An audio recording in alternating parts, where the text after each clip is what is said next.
ஓம் சத்குரு சாய்நாதாய நமோ நமக. எனது முதன்மை பேராசான் மதிப்புமிக்க ஆதித்ய குருஜி ஐயா அவர்களுக்கு குரு வணக்கம். உலகம் முழுக்க பரவியிருக்கின்ற தமிழ் உறவுகள் அனைவருக்கும் மதுரை ஜோதிடர் சாய் செல்வத்தின் இனிய வணக்கங்கள். வாழ்க பல்லாண்டு. இன்னைக்கு நம்ம பார்க்க போகிற பதிவு வெளிநாடு சம்பந்தப்பட்ட பதிவுங்க. இந்த பதிவை பார்க்க முன்னே எனது சேனலை அஸ்ட்ரோ சாய் செல்வம்ங்கிற சேனலை சப்ஸ்கிரைப் பண்ணுங்கள், லைக் பண்ணுங்கள், ஷேர் பண்ணுங்கள். சப்ஸ்கிரைப் பண்ணும்போது அடுத்தடுத்து வரக்கூடிய வீடியோக்கள், நுணுக்கமான வீடியோக்கள் உங்கள் பார்வைக்கு வரும். இது நுணுக்கமான ஒரு பதிவு தாங்க. ஜோதிடர்கள், ஜோதிட ஆர்வலர்கள், அதி ஆர்வலர்கள், பொதுமக்கள் எல்லோருமே பாருங்கள். 8இல் உச்ச சுக்கிரன், 12இல் உச்ச குரு, இப்படி இருந்துமே அவர் ஏங்க வெளிநாடு செல்லல? நல்லா யோசிச்சு பார்க்கணும். வெளிநாடு செல்வதற்கு எல்லாருக்குமே ஆசை இந்த காலத்தில். அப்போ 8ஆம் இடம் வெளிச்சமாகணும், 12ஆம் இடம் வெளிச்சமாகணும், 8 கூடையவர் வெளிச்சமாகணும், 12 கூடையவர் வெளிச்சமாகணும். இப்படி இருக்கிற நிலையில் ராகு திசை வரும்பொழுது கண்டிப்பாக அவர் வெளிநாடு செல்வார். சர ராசிகளில் ராகு கேதுகள் இருந்தாலும் சரி, சர ராசிகளில் அந்த 8, 12ஆம் கிரகங்கள் இருந்தாலும், சரராசி கிரகங்கள் நல்ல வெளிச்சமாக இருந்தால், வெளிச்சம் தாங்க சொல்லிடும் இருந்து தசாபுத்தி நடைமுறையில் வந்தால் கண்டிப்பாக நம்பர் அவர் வெளிநாடு செல்லுவார். இந்த ஜாதகர் வெளிநாடு செல்லவே இல்லை. இது ஒரு அற்புதமான ஜாதகம். இதைத்தான் நான் விளக்குறேன்.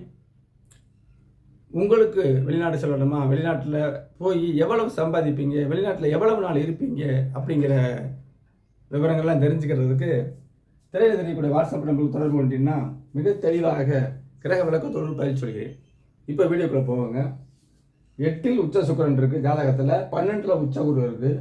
வெளிநாடு செல்லலைங்க. ராகு திசை நடந்திருக்கு. இதெல்லாம் இங்கே உள்ள விஷயம். இப்போ பாருங்கள், இவர் 2/3/1991 5:50 மாலை பிறந்திருக்காரு. திருநெல்வேலியில் பிறந்திருக்காருங்க.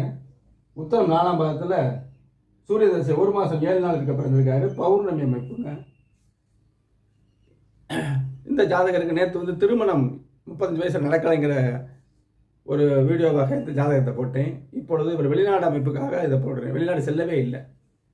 இப்போ பாருங்கள், லக்கணத்துக்கு 12ஆம் இடத்துல உச்ச குருங்க.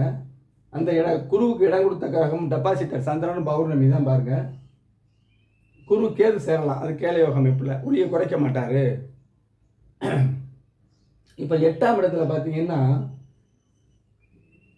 உச்ச சுக்கிரன் ஒரு வெளிச்சம். அப்போ 8 கூடைய கிரகமும் உச்சமாக தான் இருக்குது. 12ஆம் அதிபதி நல்ல வெளிச்சமாக தான் இருக்கார். சுக்கிரனும் சந்திரனும் நேரம் பார்த்துக்கிறாங்க. இப்படி இருந்தும் ராகு தசை இப்போ 2026 வரைக்கும் நடக்க போகுது. அதுக்கு பிறகு குரு தசை வரும்பொழுது கல்யாணம்னு சொன்னேன். இப்போ இந்த ராகு தசை ஏன் வெளிநாடு போகலை? எனது மதிப்புக்குரிய பேராசான் ஆதித்ய குருஜி ஐயா அவர்கள் புதிய பரிமாணமாக அப்டேட் செய்யும் விதமாக சுபத்துவம் பாவத்துவங்கிற அமைப்பை எடுத்திருக்காரு. அதில் தான் பலன்களே இருக்குது. நட்சத்திர சாரத்தில் எந்த பலனும் இல்லை. இந்த சுபத்துவம் பாவத்துவங்கிற வார்த்தையே புரியாமல் ஜோதிடர்கள் இருக்காங்க. அவருக்கு எதிராக குரல் கொடுக்குறாங்க. கொடுத்து விட்டு போகட்டும், வழி எது வாழும் அப்படிங்கிற அமைப்பில் ஜாதகத்தில் நான் உணர்றேன். வேறு என்ன இருக்குது? இல்லை, பாவத்துவமான அமைப்பை தான் இதில் விளக்க போகிறேன். பாருங்கள், 8ஆம் இடத்துல சுக்கிரன் இருக்காருங்க. இடம் கொடுத்தவர் உச்சமாக இருக்காருங்க. இதில் என்ன அமைப்புனா, பாவத்துவத்தின், அதாவது சுபத்துவம் பாவத்துவம் பார்த்து மட்டும் பிரயோஜனம் இல்லை, அதன் அளவுகளையும் பார்க்கணும். இப்போ பாருங்கள், சனி ராகு சனியோட 1000 டிகிரியில் சேர்ந்துருக்காருங்க. சரியான பாவத்துவம். இங்கே குரு பார்க்குறாருன்னு எடுத்திங்கன்னா சனிக்கு 2 டிகிரி விளக்கமாக பார்க்குறாரு. ஆனால் ராகுவை குரு பார்க்கவே இல்லை. அப்போ சனி சுபத்துவமான, ராகு கடுமையான இருள் இங்கே இணையும் பொழுது அது பாவத்துவம். 3ஆம் பார்வையாக 8ஆம் இடத்தை பார்க்குறாரு. நேருக்கு நேர குருவை பார்க்குறாருங்க. இதுதாங்க இவர் இப்போ வெளிநாடு போகாததுக்கு காரணம். அப்போ சுபத்துவத்தின் அளவுக்கு ஏற்ப எண்ணங்கள் ஏற்படும்.